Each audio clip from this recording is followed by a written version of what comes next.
हम्म। तो पहले क्या था अपने पास, एक मैट्रिक्स थी आइडेंटिटी जिसका रैंक 4 आ रहा है, और अब अपने को क्या हो गया कि इसके किसी एक एलिमेंट चेंज करके इसका रैंक चेंज करना है। तो मैंने क्या किया, 1 के प्लेस पे 0 रख दिया। तो अब इस मैट्रिक्स का रैंक कितना हो जाएगा, जो नया मैट्रिक्स आया बी, उसका रैंक हो गया 3, मतलब एक रैंक कम हो गया। अब सपोज मेरे पास यही मैट्रिक्स गिवन हो और ये बोलेंगे कि किसी एक एलिमेंट को चेंज करके मैं इसका रैंक क्या कर सकता हूँ, एक इंक्रीज भी कर सकता हूँ, एक डिक्रीज भी कर सकता हूँ। अगर मैं इसको 0 बना दूं तो इसका रैंक हो जाएगा 2, लेकिन अगर मैं इसको 1 रख के इसको 1 बना दूं तो इस मैट्रिक्स का रैंक कितना हो जाएगा, 4। मतलब पहले 0 था तो इस मैट्रिक्स का रैंक कितना था, 3। अगर मैं इसको 1 कर दूं तो मैट्रिक्स का रैंक आ जाएगा 4, लेकिन अगर मैं इसको एज इट इज रख के इसको चेंज कर दूं तो मैट्रिक्स का रैंक कितना हो गया, 2। मतलब रैंक हम लोग कितना चेंज कर सकते हैं, या तो मैं एक से इंक्रीज कर सकता हूँ या तो एक से डिक्रीज कर सकता हूँ, उससे ज्यादा कोई चेंजेस नहीं कर सकते।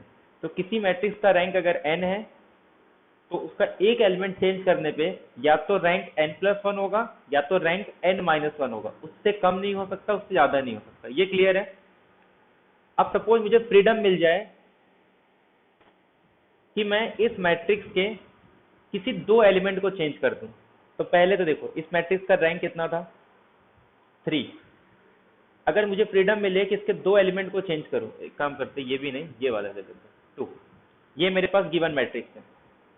अब अगर इसके दो एलिमेंट को चेंज करना है तो मैं क्या कर दूंगा, इसको 0 बना दूंगा, इसको 0 बना दूंगा। तो इस मैट्रिक्स का रैंक कितना आ गया, सपोज एक न्यू मैट्रिक्स था बी, इसका रैंक आ गया 0। सपोज मैं ये नहीं चेंज करता हूँ, इसको एज इट इज रखता हूँ और इन दोनों को चेंज कर देता हूँ।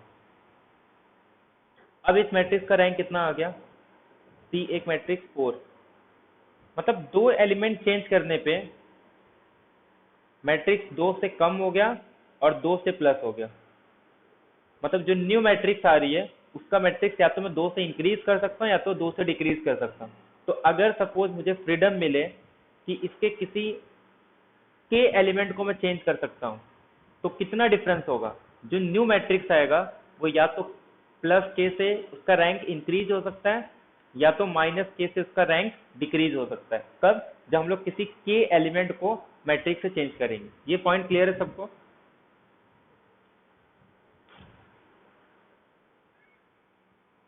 तो किसी भी मैट्रिक्स के किसी के एलिमेंट चेंज करने से मैक्सिमम रैंक कितना बढ़ सकता है, तो उसकी के रैंक इंक्रीज हो सकती है, और मिनिमम कितना कम हो सकता है, तो के रैंक से वो कम हो सकता है, उससे और कम नहीं हो सकता, और प्लस के से ज्यादा इंक्रीज नहीं हो सकता। तो ये था रिजल्ट, उसके बेसिस पे वो क्वेश्चन था। ठीक है,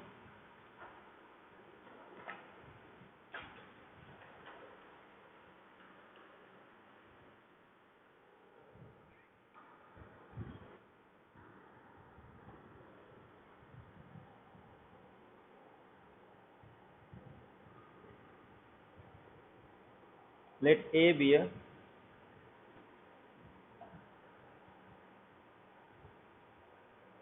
ये ट्रांसपोज और A star conjugate of transpose.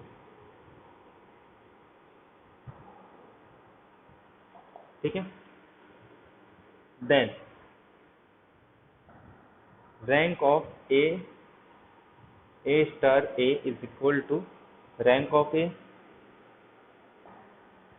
rank of A is equal to rank of A square, rank of A is equal to rank of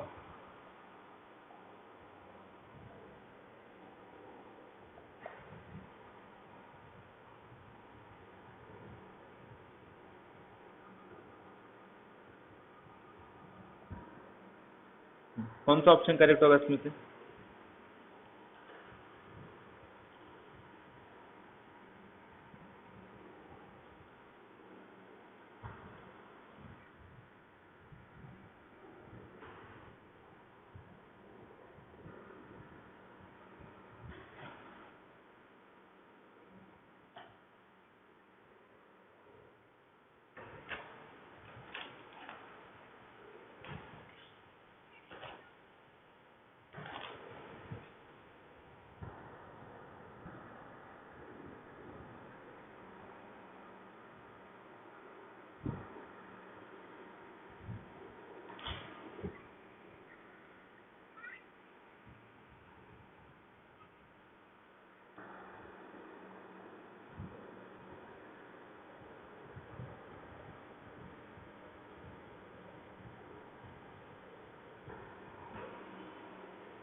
और किसी का?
आया किसी का? कौन सा करेक्ट होगा ऑप्शन?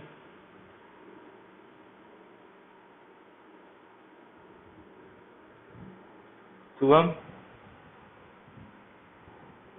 1 2 3, 1 2 3।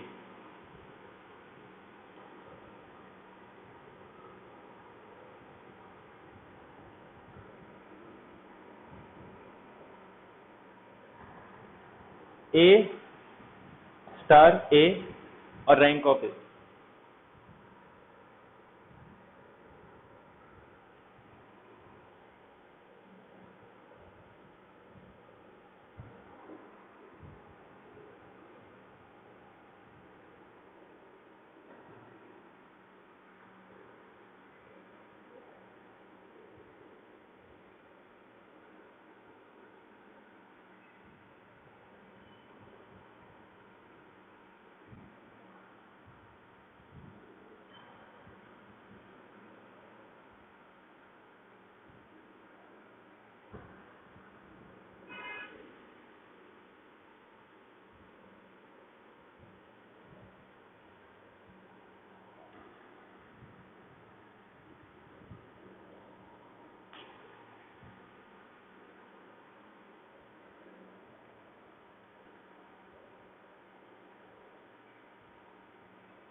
आया किसी का? चलो ध्यान दो।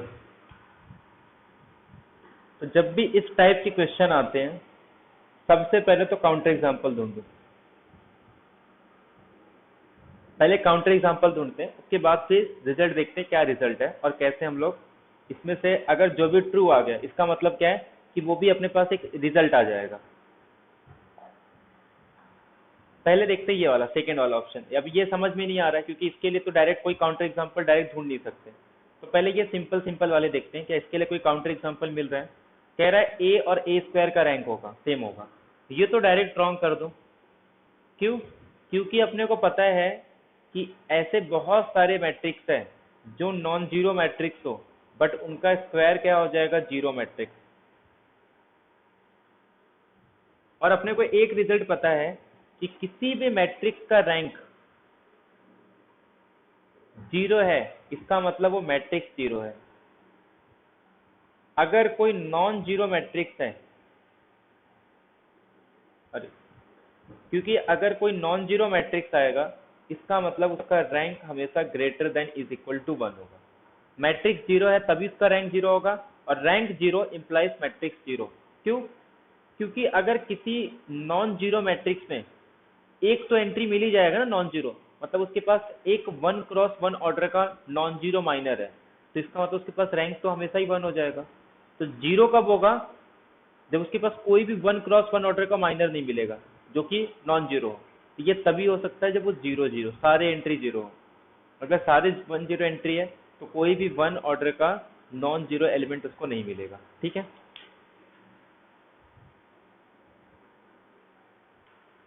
इससे ये पता चल गया कि इसका रैंक नॉन जीरो इससे ये पता चल गया किसका रैंक 0।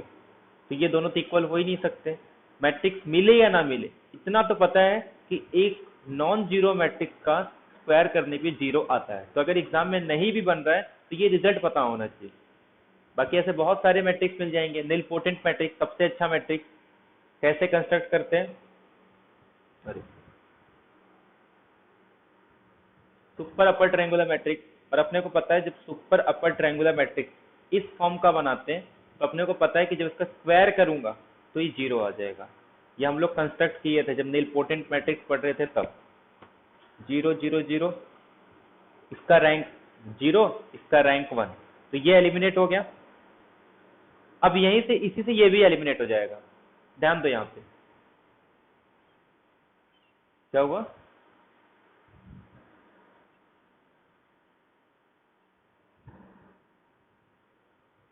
2 × 2 क्यों,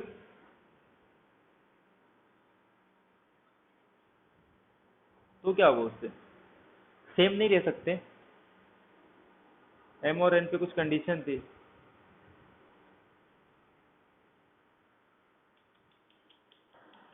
नहीं नहीं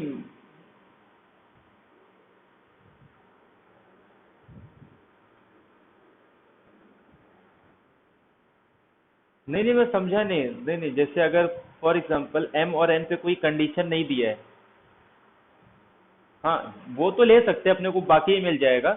लेकिन जैसे फॉर एग्जांपल मैं ये बोल रहा हूँ कि अगर एम और एन पे कोई कंडीशन नहीं दिया है तो सबसे पहला एम क्या होता है, उसको इक्वल पुट करो।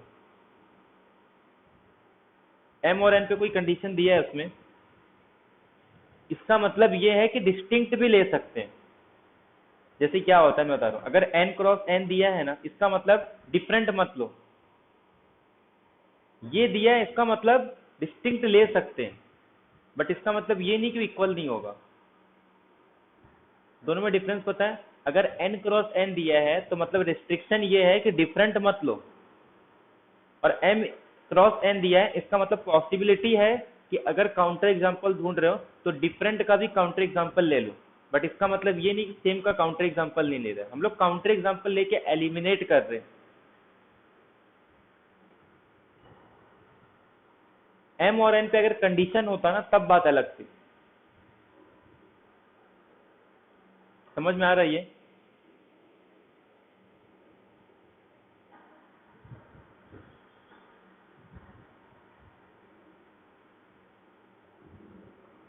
मैं क्या बोल रहा हूँ, ये क्लियर है सबको। अगर हम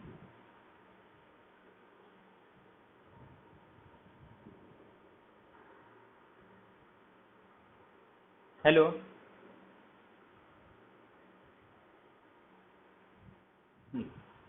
तो अब इसी के लिए इसमें पुट कर दो। ए स्क्वायर कैसा है, जीरो मैट्रिक्स, तो इसका रैंक कितना आएगा, 0। ए नॉन जीरो मैट्रिक्स था, उसका रैंक कितना था, 1, तो ये आ गया अपने पास 1। अगर ए स्क्वायर 0 है तो ए क्यूब भी कितना आ जाएगा, 0। ए स्क्वायर भी 0 है, तो ये दोनों आपस में इक्वल नहीं है। ये -1 आ रहा है और ये 0 आ रहा है, तो इसका मतलब ये भी ऑप्शन सेम एग्जाम्पल से एलिमिनेट हो गया, ये भी एलिमिनेट हो गया, बचा ये।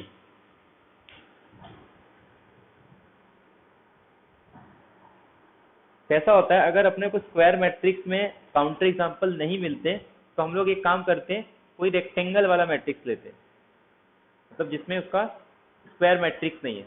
बट अगर स्क्वायर मैट्रिक्स से ही काम चल रहा है तो जरूरत क्या है अपने को वो एम और एन को डिस्टिंक्ट लेने का। अब देखो ए और ये अपने को ये इक्वल बोल रहा है, तो अब सुनो रिजल्ट क्या है। अगर ये रियल के एंट्रीज होते हैं, मतलब जो ए है अगर वो रियल मैट्रिक्स होता तो अपने पास रिजल्ट क्या होता है कि रैंक ऑफ ए निकालो, रैंक ऑफ ए ट्रांसपोज निकालो, या फिर rank of A into A transpose निकालो, या रैंक ऑफ ए, ये सब सेम आते हैं। ये क्लियर है सबको।